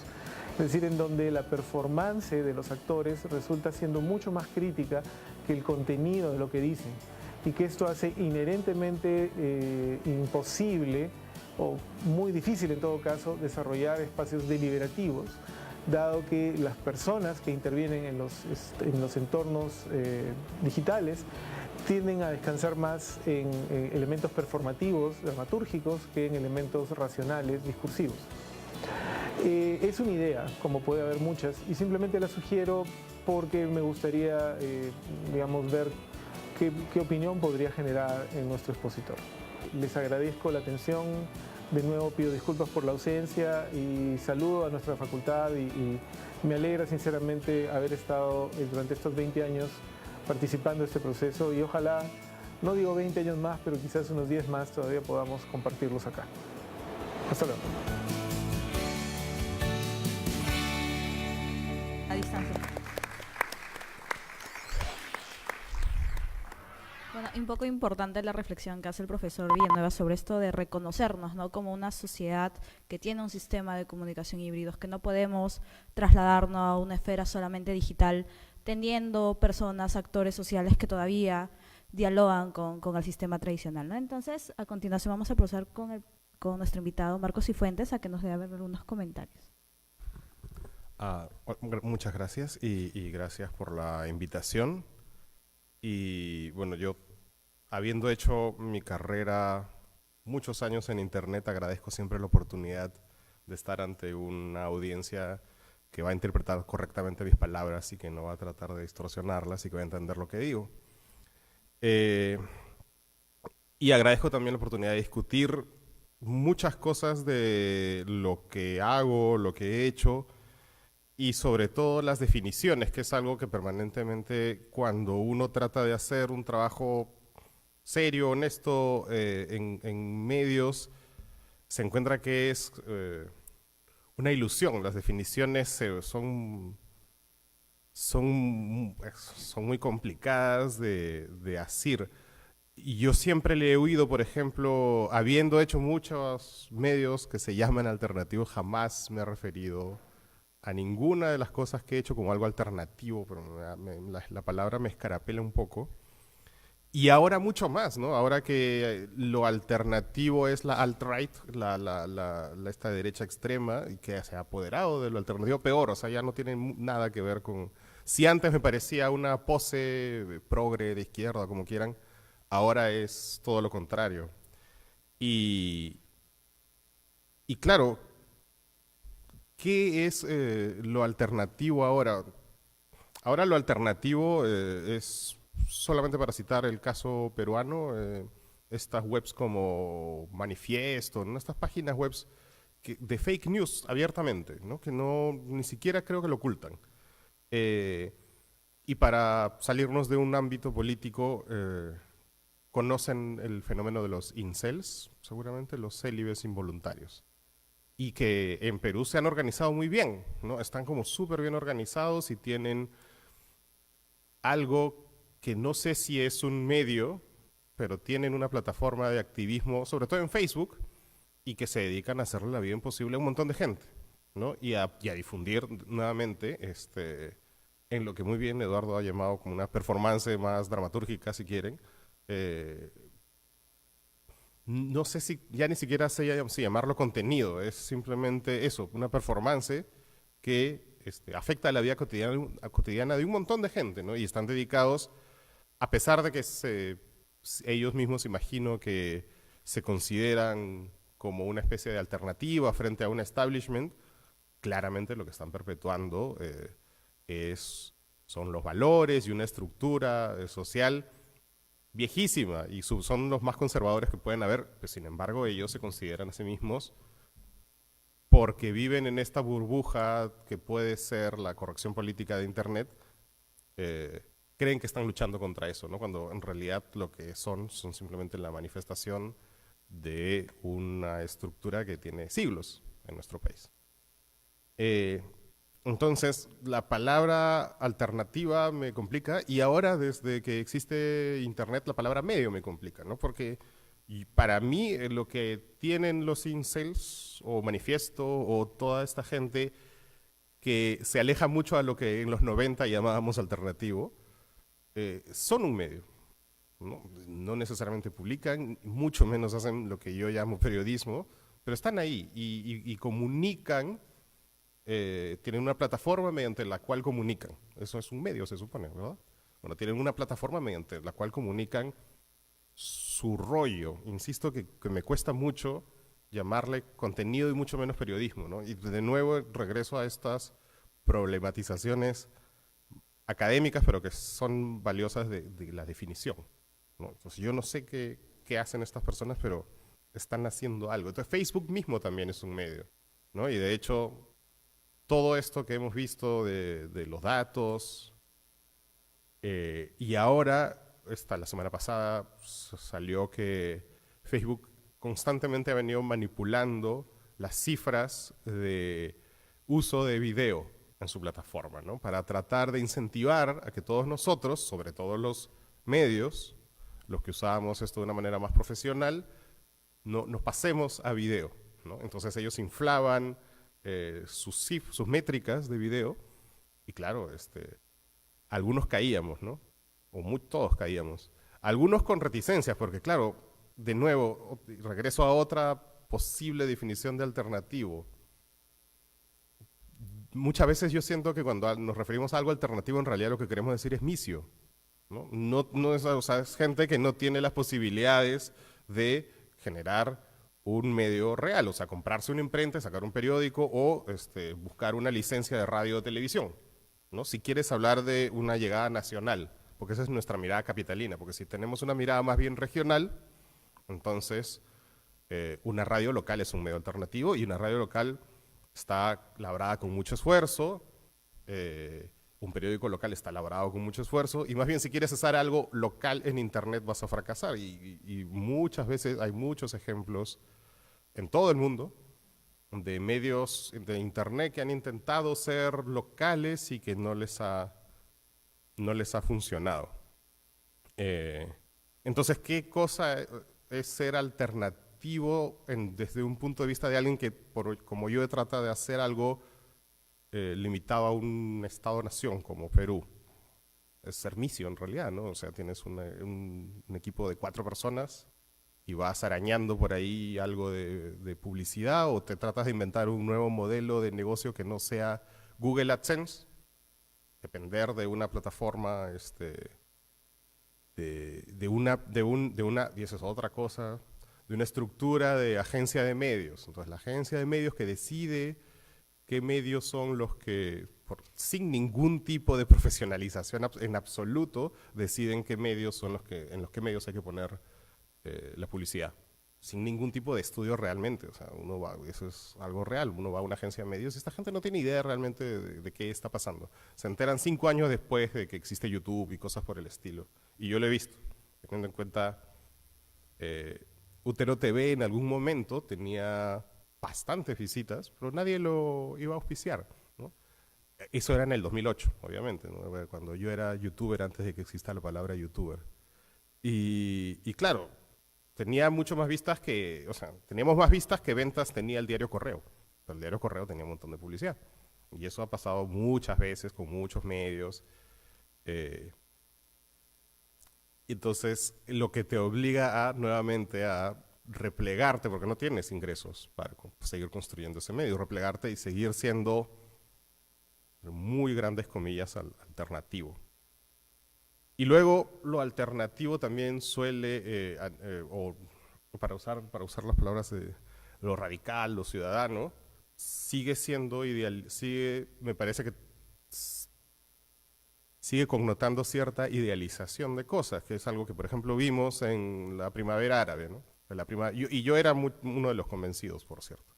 Entonces, la primavera árabe era esta cosa hermosa que gracias a la irrupción de los celulares en el mundo estaba consiguiendo la democratización del norte de África y de Medio Oriente, y de también los españoles que son árabes, aunque no les gusta admitirlo, pues son árabes absolutamente. O sea, los indignados fueron parte de la primavera árabe, o sea, es tal cual. O sea, como si 800 años de ocupación árabe no hubiera sido suficiente, no se dieron cuenta que eran parte. Entonces, en el resultado en el norte de África y en el Medio Oriente fue el desastre. O sea, que todos esos países, a excepción de Túnez, probablemente quedaron peor de lo que estaban antes. Peor, o sea, miren Siria, peor. Incluso en España ganó el PP después, ¿no? O sea, ganó la derecha. O sea, los indignados, ¿no?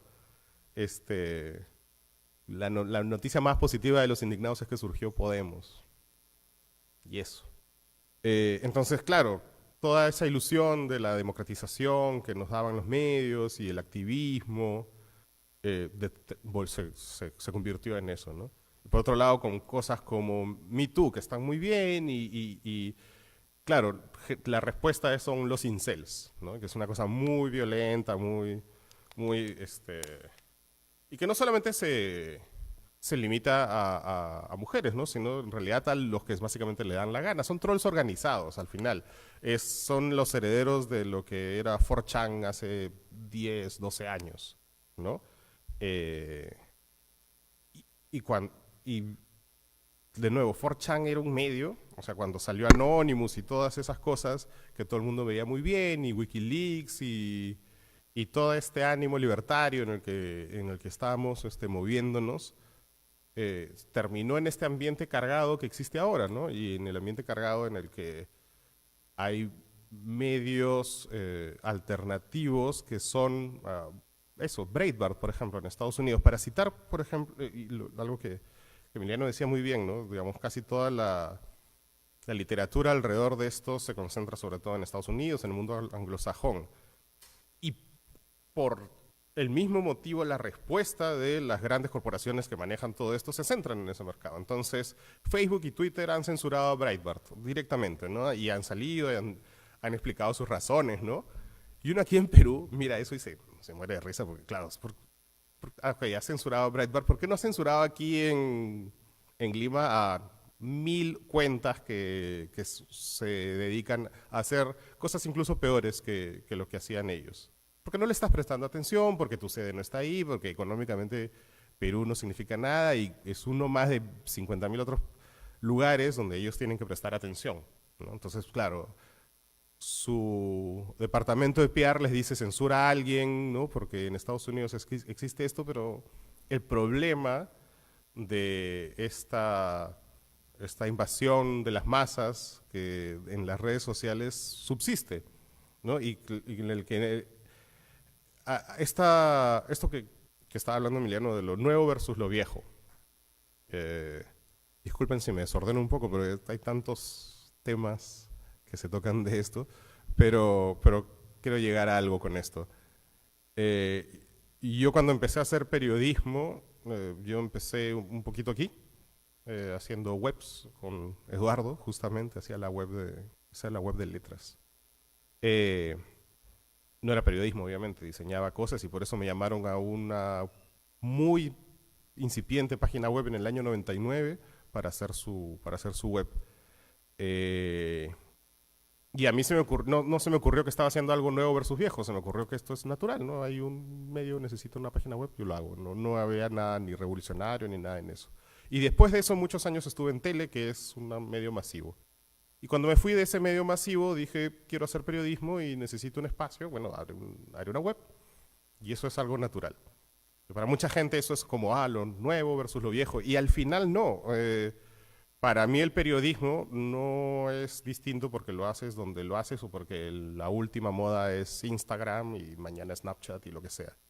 El periodismo es tan sencillo como que es una metodología de trabajo de cómo presentas determinado tipo de contenido que tiene un asidero en la realidad y se lo presentas a la gente para que entienda determinadas cosas. Está súper sencillo como eso, ¿no? Al menos para mí. Ya de cómo se lo presentas a la gente depende de cuál es el contenido, es como el vaso, ¿no? O sea, el agua tiene la forma del vaso o de la botella. Entonces, si yo quiero que la gente tome la botella, porque tengo una botella, bueno, pero al final se va a tomar el agua. Entonces, el problema de los medios digitales, alternativos o lo que sea, no es que hay una forma distinta de hacer las cosas porque hay nuevas tecnologías, porque a mí me da lo mismo si el reportaje que tengo que hacer lo tengo que hacer en video vertical para Instagram. Me da lo mismo a mí en realidad eso. Eso es cuestión de adaptarse, ver qué cosa se puede hacer y no puede hacer y ya está. El problema de lo nuevo versus lo viejo en realidad es, y esto es como un poco duro de decir, ¿no? Porque suena feo, pero es que le quitaron la producción o el monopolio de la generación de contenido a una élite, ¿no? Puede ser malo, bueno, otro día lo discutimos o acá más un rato. Pero había una élite que se encargaba de producir ese contenido y ofrecérselo a las masas, ¿no? Y eso se acabó para siempre, para siempre, para siempre. Y entonces lo que estamos viendo ahora es una anarquía, ¿no? No quiero sonar como un viejito que dice, estamos bien antes, porque yo mismo he sido parte de esa anarquía y me he beneficiado de esa anarquía. Pero eso es lo real. Es decir, lo nuevo versus lo viejo no es la tecnología, sino es la posibilidad de los medios de producción que se entregaron a la gente. Entonces la gente puede hacer literalmente lo que le da la gana y están haciendo lo que le da la gana para bien y para mal. O sea, usualmente nos fijamos en lo bonito y en lo alternativo y qué bueno y la gente lucha por sus derechos y entonces tiene estos proyectos tan bonitos defendiendo a muchas causas, pero defiendes causas de todo tipo, ¿no? Entonces, cuando tu público es tu competencia, el ecosistema es absolutamente distinto a como era cuando yo entré a esta universidad, ¿no? Entonces, lo único que yo he venido a traer aquí es mi propio desconcierto respecto de estas cosas, ¿no? Porque habiendo yo hecho todos estos medios, si quieren llamar alternativos, y si incluso podemos seguirlos llamando medios, mi cuenta, yo ya no estoy en Útero, solamente hago mi cuenta de, o sea, hago cosas para Útero, colaboro, pero ya no soy el dueño. Ahora yo me he concentrado en lo que ahora se llama la marca personal, ¿no? Entonces mi cuenta de Twitter es un medio, ¿no? O sea, @ocram, yo soy un medio. Sí, no, entonces, vamos a o sea, eso, vengo a traer mi desconcierto. Yo creía mucho en los medios alternativos o en lo alternativo o en las posibilidades de usar nuestros poderes para el bien, ¿no? Si quieren verlo así. Pero claro, no todo el mundo cree en eso, ¿no? O no todo el mundo tiene el mismo concepto de bien que yo tengo, ¿no? Entonces yo estoy seguro que estos pobres chicos vírgenes que acosan gente en redes sociales y en la vida real, sienten que están luchando por una causa porque ellos son los desprotegidos y las mujeres no los miran. Entonces yo lo único que he venido aquí nada más es a traer mi desconcierto y a ver si alguno de ustedes me puede ayudar a entender lo que estoy haciendo todavía. Gracias.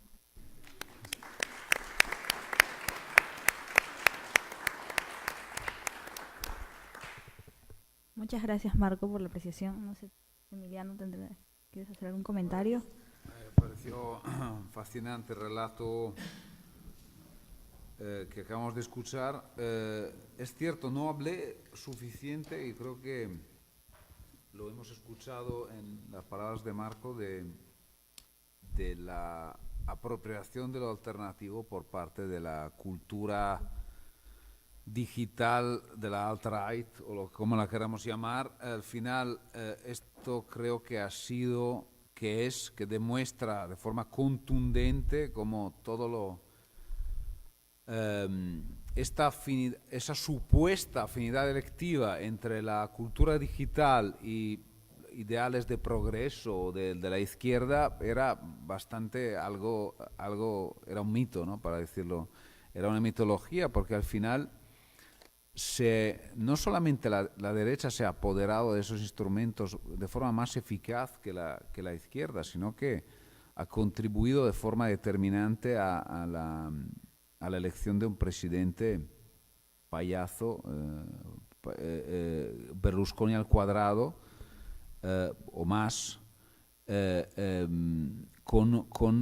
creando espacios, o sea, utilizando exactamente todas las características que vemos en la tecnología digitales que parecían,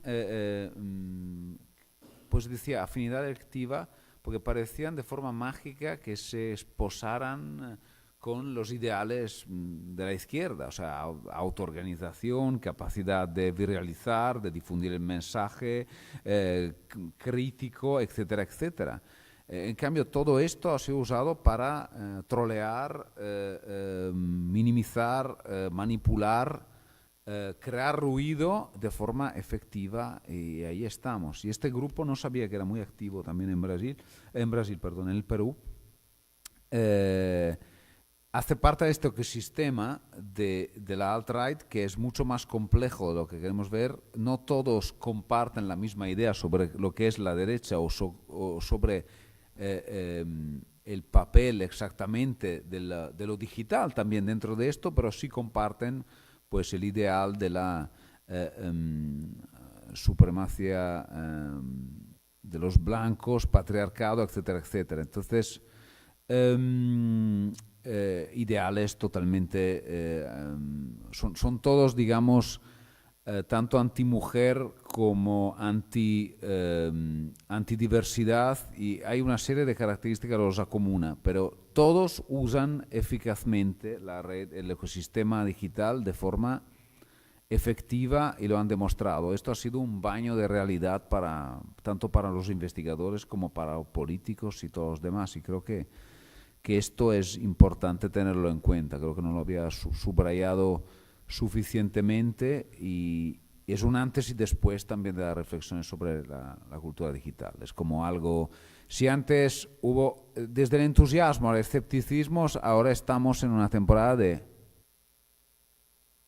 pues el desconcierto del que hablaba él precisamente, tanto los investigadores como los profesionales de la comunicación. Y esto creo que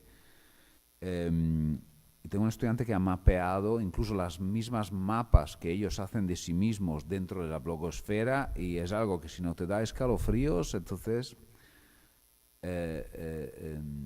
tienes un problema, y creo que es muy problemático. Quizás sea el tema, efectivamente. Entonces esto ha sido... Y el segundo comentario breve es sobre el efecto de movimientos sociales. Verdad, sí, sobre todo esta recognición de los países árabes de lo que ha pasado es tremendo constatar que lo que ha pasado, cómo están, y que el PP ganó y tal. Pero a veces quizás pretendemos demasiado los movimientos sociales a nivel de efectos. O sea, es verdad que no han derrocado el neoliberalismo o que no han tal, pero a veces, como el 132 en México despertó conciencia que llevó en un proceso un poco más largo, yo creo que también en 6 años a la elección de AMLO, ¿no? No solamente eso, es un proceso y logró situar la discusión sobre medios y la propaganda y la distorsión de la realidad y la importancia de las redes para hacer otro tipo de cosas y etcétera, etcétera. Y los jóvenes que no están nada narcotizados ahí, pero sino que son activos todavía en la agenda, quizás esos tipos, ¿no? Porque nosotros tendemos a mirar las cosas a corto plazo, pero eso tuvo un efecto, yo creo, y también a la ley de comunicación, ¿verdad? Que en 6 años llevó también con otros procesos a otro tipo de cambio. En otro contexto, eso no, en el contexto español, Podemos o el Partido X o otras fuerzas, bueno, sí, ahora un partido socialista, sí. O sea, yo qué sé, las cosas cambian y tal, no en todos los contextos así. No pensemos que sola la comunicación, los movimientos y la comunicación puedan cambiar dinámicas de ese poder. A veces hay que ver, ¿no?, lo limitado que puede ser su alcance en sus propias palabras. Entonces, muchos de los indignados a mí me han dicho hemos hecho mucho para la cultura política de este país. Otra cosa es que bueno, lo que sabemos. Entonces, pues eso, el segundo breve comentario, muy interesante este debate. Muchas gracias, Emiliano. No sé si tendrá alguna pregunta por parte del público, algún comentario. Sí. Hola, me llamo Fiorella y primero felicitarlos a los dos porque creo que han puesto muchas cosas que varios aquí pensamos y que, hablando de conceptualización, tampoco sabíamos quizás cómo definir varias cosas. Desde lo primero que hablaba sobre el activismo digital y sobre todo eso digital, de que se divorcie un poco de todo lo que es lo anterior. Estoy en un curso que se llama Estética y hablamos sobre lo que es el arte. Y hay muchas personas que dicen que el arte no tiene una función, ¿no? Y hay otras personas que decían que sí tenía una función, quizás de contemplación. Entonces, el arte en todo este proceso de querer definirse quizás como no solamente algo como un hobby, empezó a tener mucha conceptualización y se aleja un poco de la gente. Y pierde quizás esto de contemplación que tenían las demás personas sobre él y empiezan a aparecer las producciones audiovisuales, que empiezan a ocupar esta parte que teníamos nosotros de contemplar las cosas. Entonces, cómo el arte empieza quizás a separarse un poco de nosotros porque empieza a querer conceptualizarse. Entonces, quizás está bien decir que los medios digitales o las personas que se dedican a lo digital quieren un poco divorciarse de lo anterior, pero también hay que ver qué es lo que ha hecho lo anterior, quizás los medios tradicionales o los teóricos, para que esto llegue a que quizás personas, no sé si yo podría encasillarme en los jóvenes, hayamos querido quizás alejarnos un poco de ello. Puede haber sido por el hecho de que hemos estado cansados quizás un poco de lo que es corrupción o lo que es el hecho de ver que no se están llevando bien las cosas. Quizás también puede ser por flojera de no querer leer, porque tampoco hay que dejarlo. Quizás también puede ser un poco por buscar nuevos medios en los que queramos como que no solo divertirnos, sino también luchar. Y esto voy con lo que decía Marco, de que quizás en esa inocencia que te dan los medios digitales, de querer tener libertad, hemos estado configurando quizás nuestra forma de pensar y hemos llegado a formar grupos, quizás como los que mencionabas, que se dedican a trolear a las personas. Porque algo que me hace acordar mucho eso es el terrorismo, ¿no? No sé si me voy muy en floro, pero creo que es como culpamos, o sea, deshumanizamos tanto algo o lo vemos tan abominable que no averiguamos las causas de y no nos damos cuenta que tenemos muchas acciones que pueden causar lo mismo o que alguien en nuestro costado puede volverse en lo mismo que hacemos tan horroroso simplemente por no querer ponernos al igual de otra persona y saber que nuestras acciones también pueden derivar en eso. Y cuando decías lo de la primavera árabe y que al final sí terminó en lo en lo de la derecha y todo esto, creo que antes había demasiada corrupción en el Perú y creo que si bien el Congreso está lleno de fujimoristas, si alguien es fujimorista, perdónenme, pero creo que ahora se ha visto un gran cambio, ¿no? Porque mira cómo está Keiko o mira cómo están muchos de los congresistas. O sea, creo que si bien ellos están en el poder y es como una baja a la opinión que podemos tener muchas personas, también el hecho de que estén ahí enfrentando todo lo que están enfrentando te puede ayudar a de repente no sentirte mal por creer que todo lo de las redes sociales o los medios digitales no tiene una incidencia, porque sí la tiene y la estamos viendo hoy en día. Están siendo bastante cuestionados por todos nosotros. Más que una pregunta, era como una reflexión. Gracias, Virla. ¿Alguna, de repente, una más para que yo? Sí, la última pregunta.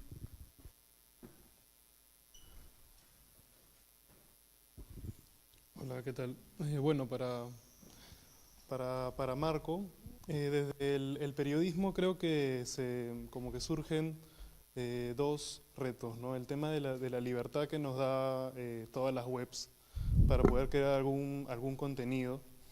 Y es una libertad que no se nos daba antes, por ejemplo, a los de la prensa en un medio, ¿no? Porque ahorita lo que pasa con la web es que, claro, tienes que construir justamente contenido desde cero. Pero de alguna u otra forma esto genera todo un reto para el periodismo porque surgen muy pocos proyectos serios y de calidad, ¿no? Esto creo que se vincula a lo que tú has dicho, que la calidad no te la da una plataforma, sino la metodología que tú uses justamente para poder chambear, ¿no? Y uno de los retos que tiene que ver, claro, con la libertad que nos dan las páginas web es el tema del financiamiento, ¿no? Y mi pregunta va hacia ese lado, ¿no? ¿Cómo hacer uso de la libertad que nos da el Internet para construir contenido y cómo financiar, como tú mismo has dicho, nuestra marca personal, ¿no? En el caso de que querramos ser periodistas o desde nuestro nombre, desde nuestra labor, o que nos vinculemos con profesionales de nuestra carrera, ¿no? Como un colectivo. Muchas gracias. Esa es la última pregunta, me parece. Muy cortita. ¿Qué tal? Mi nombre es Karina Betancourt. Agregando lo que decía mi compañero, quería consultar hasta qué punto está bien usado, por así decirlo, la marca personal como periodistas, ¿no? Creo que, como dice el contenido, ahora tenemos muchísima libertad y muchos, he escuchado, por ejemplo, en el caso de Víctor Caballero, el diario de Curwen, de hecho lo has escuchado, conversando con algunos profesores, no lo consideran como periodismo en lo que él está haciendo. Entonces quería saber qué es lo que opinas al respecto. Muchas gracias. Sí, ¿tú quieres aportar algo? Sí. Hay varias cosas. Muy rápido. Y yo creo que obviamente estamos viendo cómo el fujimorismo se desmorona. Y yo no se lo atribuiría necesariamente a las redes, sino a sus propios errores. Y sobre todo, como en todos los movimientos políticos de todos los espectros, ellos son solo un síntoma de algo, ¿no? Cualquier movimiento político exitoso, para bien o para mal, es un síntoma de algo. Entonces ellos son un síntoma, su votación era un síntoma de que hay un grupo de gente dispuesto a votar por determinadas características políticas. Si ya no existen ellos por sus propios errores, pues seguramente esta señora se va a ir presa hoy día, ojalá, va a surgir algo más. Ya lo vimos en estas elecciones municipales que hubo estos conatos con Urresti, con Belmont. En algún momento alguien ocupará ese espacio, o sea, no lo duden, no es que vamos a vivir felices para siempre porque los Fujimori desaparecen de la historia del Perú. O sea, eso así no funcionan las cosas, ¿no? Lo de la marca personal, ojalá no haya ningún marquetero por aquí, pero es un invento de los marqueteros, ¿no? O sea, los periodistas siempre hemos tenido lo que ahora se llama marca personal, es decir, En teoría, y en ese ambiente previo a lo que tenemos ahora, en ese ambiente en el que había una élite que manejaba el medio de producción de los contenidos, en teoría un periodista vivía de su credibilidad, ¿verdad? Entonces, por eso uno, y muchas veces antes y como sigue siendo ahora, a un periodista casi no le pagaban nada, porque su máxima aspiración era aparecer, que su nombre aparezca en un periódico, ¿no? Y hay un montón de columnistas ahora mismo que no les pagan nada y su máxima aspiración es que su nombre aparezca. Y eso es algo que yo creo que se está desmoronando ahorita. O sea, claramente hay un montón de gente que me niego a llamar periodistas, pero les podríamos considerar así, cuya marca personal es todo lo contrario. Su marca personal es andar difamando gente, inventarse, gritar más que nadie y ya está. Y eso hace que los digan, dicen lo que nadie dice. Claro, nadie dice eso porque son mentiras. O sea, no, pero ellos dicen lo que nadie se atreve a decir. Claro, ¿quién se va a atrever a andar diciendo? Claro, los viejitos que pensamos que hay que decir la verdad, ¿no? Eso es por un lado. Entonces, la marca personal es algo que en realidad los periodistas, básicamente, no sé, es algo que queremos tener, ¿no? Entonces, yo odio decir marca personal, justamente lo usaba de una forma irónica hace un rato cuando lo usé. Pero básicamente es eso, que yo todavía, al menos yo me crié en ese mundo en el que tu nombre era lo que hacía que valga tu trabajo, ¿no? Entonces, eso. Y a nivel de financiamiento, si tú me preguntas ahora qué se hace, no tengo idea. Yo financié o conseguía financiamiento para Útero hasta hace 5 años, o un poco menos. Y yo hice una estrategia que funcionaba para Útero, ¿no? Que básicamente consistía en proteger a las marcas de las cosas feas que publicamos en Útero. O sea, en Útero se publican cosas feas, incómodas, con un lenguaje que a veces no es... Se llama Útero la página, o sea, ¿no? Es complicado. Entonces, creamos espacios, safe spaces, se diría ahora, espacios a salvo para la cultura o para las series de televisión. Entonces, esos espacios de cultura se los dábamos a Telefónica, al BBVA, y las series de televisión se las damos a Telefónica y cosas así. La de tecnología, a Samsung, y a Bacus le dimos responsabilidad social y ese tipo de cosas. O sea, y eran casi páginas aparte, ¿no? La gente, si eras distraído no te das cuenta que estabas en Útero. Y eso subsidiaba las noticias, ¿no? O sea, la parte comercial. Y eso es más o menos hasta ahora lo que funciona para Útero, ¿no? Que las noticias son subsidiadas por la publicidad, ¿no? Entonces, nosotros internamente siempre decimos, la mermelada, ¿no? Entonces, hay que hacer la mermelada para cualquier marca, ya es tu mermelada. Entonces, esta parte del mundo de las noticias reales. Y yo, sinceramente, no sé cómo va a seguir viviendo el periodismo sin ese subsidio. O sea, porque si no, la otra alternativa es lo que ya ves en las webs, por ejemplo, de la mayoría de diarios, ¿no? Que es sacar cualquier estupidez, pero cualquier estupidez, porque eso te da clic, ¿no? Y andar acumulando clics. Entonces, eso es, no tengo ninguna fórmula para eso. Gracias, Marco. Emiliano. También en el Twitter para viralizar es cierto. Real time. A ver, que nunca tengo fotos de los eventos. Luego la gente se olvida, en cambio estoy intentando acaparar cuanto más cosas ahora. Esta es otra cosa, la inmediatez. Lo estábamos hablando ayer. Dice, no, pero luego veremos. Pero luego en 2 semanas hay otro evento y quién sabe. Entonces ahora es como, a veces vale más una foto así, sin foco, loca, ¿no? que logra capturar el evento, que 6 terabytes de fotos pero aquí ha salido muy bien en vale, pero no la vio nadie, no tal, no. Y esto creo que, bueno, siempre fue así, ¿no? También con la captura de la imagen adecuada en el momento, pero ahora que la puedes lanzar inmediatamente es así. No quiero, me pareció muy interesante también en la contextualización peruana, y me voy a ver los grupos de los célibes involuntarios. No voy a hablar de ellos porque no quiero generar, o sea, como que mejor que me callo porque, Dios mío. Pero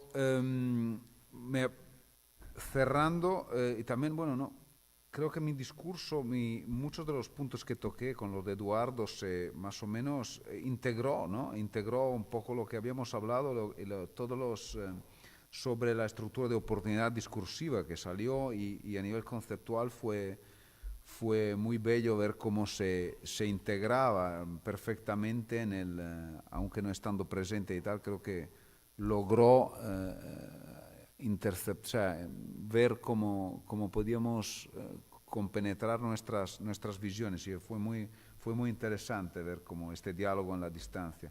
Por lo demás, creo que ha sido un poco una reflexión sobre la pérdida de la inocencia digital, todo esto, y los estudiantes, cierro con la anécdota, el otro día precisamente viene una estudiante y dice, dado estos cursos, y me estaba relatando cómo había perdido la inocencia en relación con esto, y dice, ¿qué puedo hacer? Quería ser un periodista independiente y ahora digo, no, tú sigue precisamente, no te podemos contar qué historias quieres que te contemos, pero es aún más necesario que lo hagas. Y después de una media hora de hablar, pues la convencí, pero está en nosotros motivar, ¿no?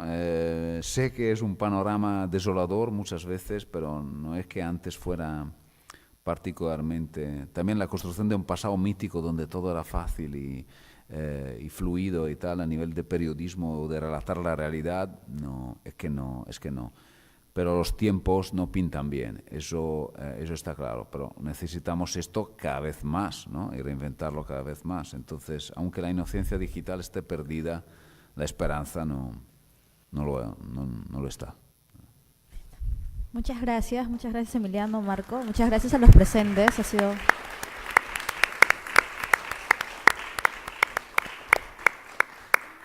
Con esto concluimos la mesa del día de hoy sobre resistencias digitales y medios ciudadanos. Muchas gracias a todos por su participación.